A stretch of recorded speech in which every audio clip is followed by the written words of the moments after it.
As Milton sharpens its aim, many Florida communities are bracing for a direct hit. And Tom Yamas, well, he reports from Florida's Gulf Coast as the hurricane is expected to make landfall within 24 hours.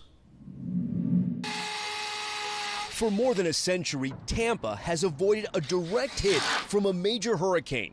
But as Milton barrels across the Gulf, experts warn this time Tampa could be in the bullseye. Large portions of the Tampa Bay area are going to be uninhabitable. You're not going to have power. You may not have other essentials. According to one report, Tampa is one of the most vulnerable places in the country when it comes to storm surge. And the National Hurricane Center warns Milton could bring a wall of water up to 15 feet. I've never seen a hurricane with that trajectory before, so it kind of spooked a lot of people. Think this is the one that's going to hit Tampa?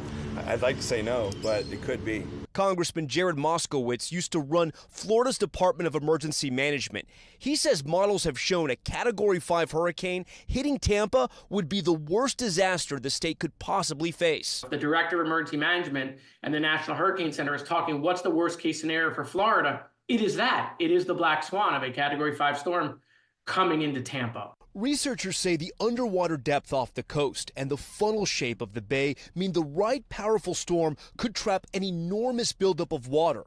Another challenge, Tampa's dense population. More than 3 million people live in the area, and not everyone has the ability to pick up and leave. Tonight, some hospitals choosing to evacuate vulnerable patients. Folks came from as far as Louisiana and Missouri with ambulances to help transport and move these patients safely. Bob Fritzinger was moved from a hospital in Pinellas County, which sits on the Gulf, to safer ground. They were really working. I mean, they're running up and down the halls. Tampa resident Jennifer North will ride out the storm inside this shelter with her daughter Liliana. I don't live too far from here, but my house is quite old and there's a lot of trees. Since it's just the two of us, I just felt safer being at a community shelter. And the storm is so powerful, you're not going to take any chances. Yeah, I'm not going to take any chances. Okay. Liliana turns 2 on Friday. Her mom's still hopeful they'll get the chance to celebrate back home, even as this historic storm rages on.